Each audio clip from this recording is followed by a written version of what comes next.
how to play today's pay raise roulette. It's really a balancing act, and it's almost a science. How much of a raise can a superstar get? We're getting calls on this all the time. Are they demonstrating their value? Are they quantifying their contributions? How do you figure out how much to ask for? The market has changed. The benchmarks have changed.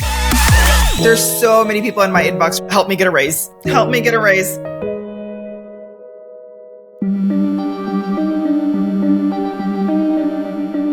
Welcome. You are in the presence of clairvoyant Cosmo.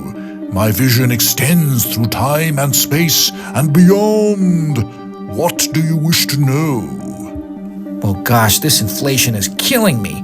Between gas, food, and insurance, I could really use a raise right now. Will I get one?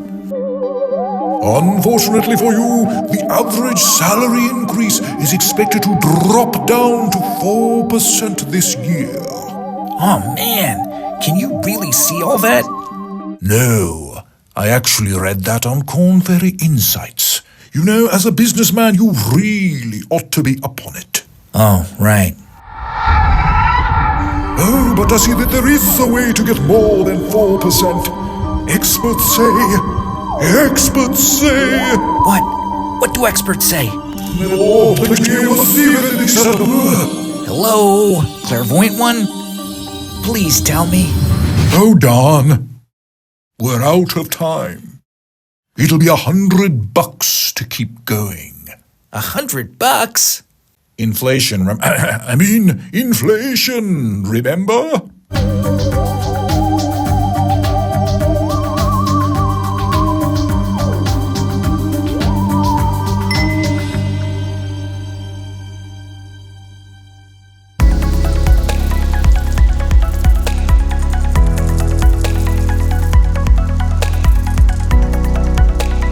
Hi, I'm Jill Wiltfong, Chief Marketing Officer for Korn Ferry, and this is Briefings, our deep dive into topics that corporate leaders need to care about. If there's any pattern to how the world is working out in 2024 for employees, it's that they certainly are feeling a financial squeeze. Promotions are down, healthcare benefits are costing more, and raises, well, they're projected to dip down to about 4% after a two-decade high of 4.4% just last year. Companies have their reasons. They're feeling the squeeze too, from inflation and higher labor costs. But let's remember that most raises are handed from a pool of money companies set aside for them, and the prizes are not handed out equally. Both top performers and top negotiators with their boss will get more than 4% this year. Career and compensation experts say it's all about playing your hand right. So let's get to the bottom of this as we explore how to play today's pay raise roulette.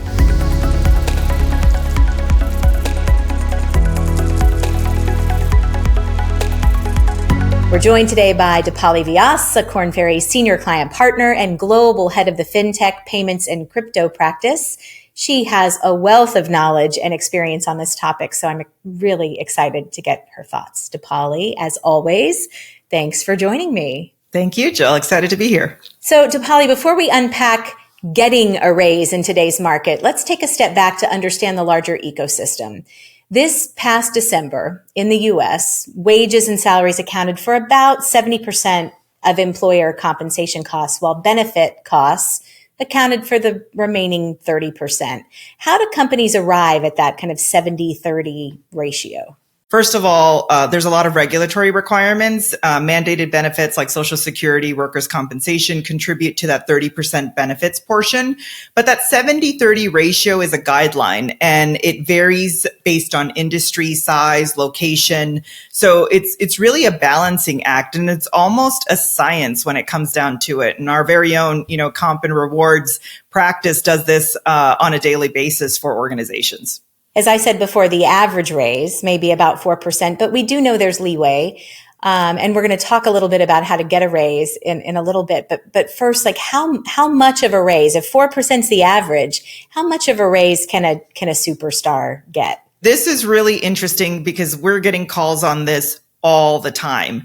And so for determining those values, it really comes down to that employee. Are they demonstrating their value? Are they quantifying their contributions? What we've seen is that, people are anywhere between those standard 3 to 5% raise percentages. However, those superstars can command anywhere from 10 to even upwards of 20%. We think that the only way to ask for a raise is to just walk into our boss's office and put out our hand and beg for money. No, that's not how you do it. 6 months before your next review, set up a meeting with your boss to lay the groundwork. You want to walk out of there with 3 specific things that you can work on, ideally quantifiable, and then at the end, you might say something like this. You know what? I'm really excited by these goals. It helps me understand what it takes to make your job easier, to be a top performer here at this company. Now, if I hit these goals, I'd like to discuss a compensation adjustment, but for now, I'd like to just work on them and keep you updated. Bosses love this. That's author and finance advisor Ramit Sethi talking about how to get a raise in your performance review. Dipali, the timing, it seems like, of when to ask is really, really critical here. Are there other times outside of a performance review that it makes sense to ask for money? When might that be? Strategically timing your request is the biggest part of it. And I think you really need to understand sort of the company's situation, right? What's happening is the market, knowing market knowledge, knowing if there's a downturn, is your company laying off people? What's the situation of the company overall, before you think about sort of the timing of your ask? What about after a big win, something you've done that's really gone well? Is that the time to jump in and make your case? I would say that is the most strategic time. Here's what happens. Oftentimes, performance reviews lag so far behind, and so much time goes by, and it's always a "what have you done for me lately" attitude, right? So the one thing that you want to do is, if there is a big win, you want to go in right away and say, "Hey, I've now set this up for the year. This is a very big win for us. And I do want to document the fact that it has come in, and I recognize that my performance review is maybe 6 months from now, but this has really set me up for success. And I really want to make a note that this is one of the key points that I will bring up during the performance review. And if I can get a salary increase based on my efforts today, I would appreciate it." You talked a little bit about salary ranges.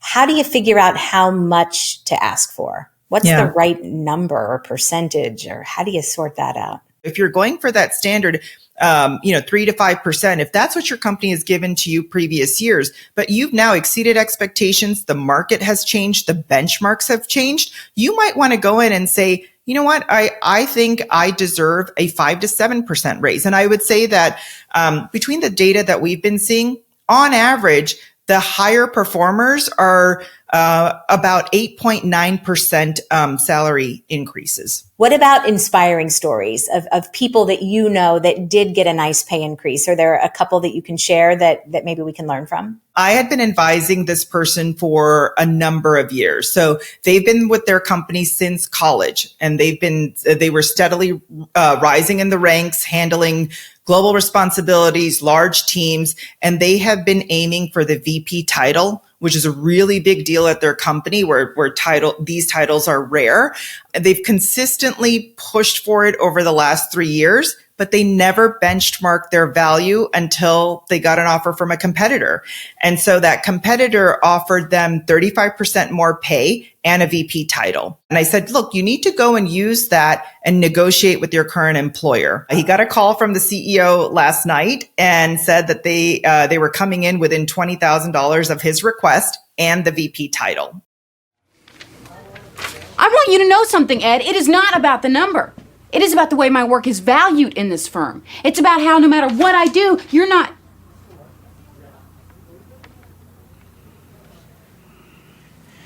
As I was saying, I decided that the figure you proposed was inappropriate, so I increased it. That's Julia Roberts getting a way better than expected bonus from her boss, Albert Finney, in the movie Erin Brockovich. Handing over a $2 million check is awfully nice, but that's a far cry from probably what most leaders can offer today.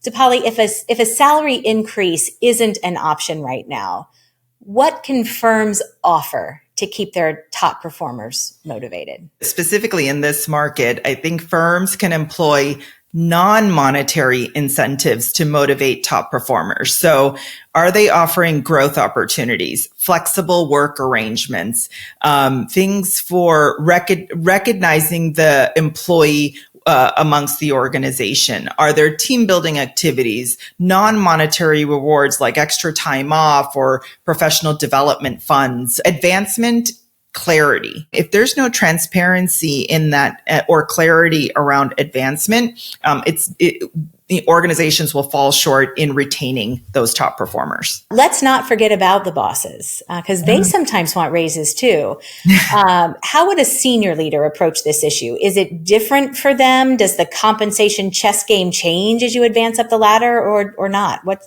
does that look like?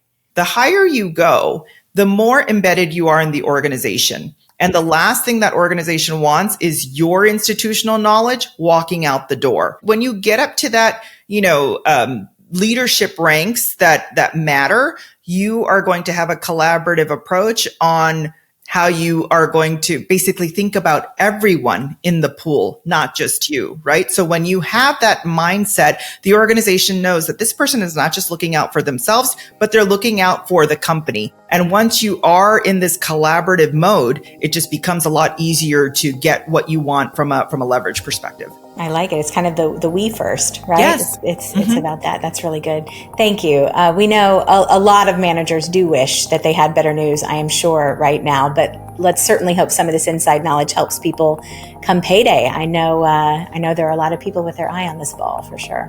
Up next, the must-watch news in the business world from This Week in Leadership, so stay tuned.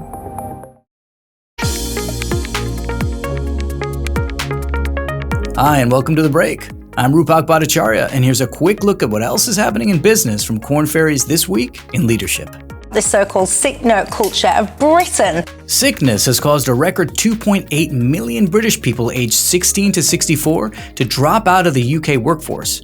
The causes vary from long COVID to mental health, and of course create more challenges for firms in an already tough economy. Paying the price for rising inflation. Dining out costs 29% more than it did in 2019, but surprisingly, consumers continue to accept such inflationary price increases across this and other purchase categories. For corporate leaders, this may mean that discounting of products is not as important as maintaining quality. The push by employers to bring workers back into the office. Firms with fewer than 5,000 employees are nearly 3 times as likely to require full-time attendance from their workers as firms with more than 25,000 employees.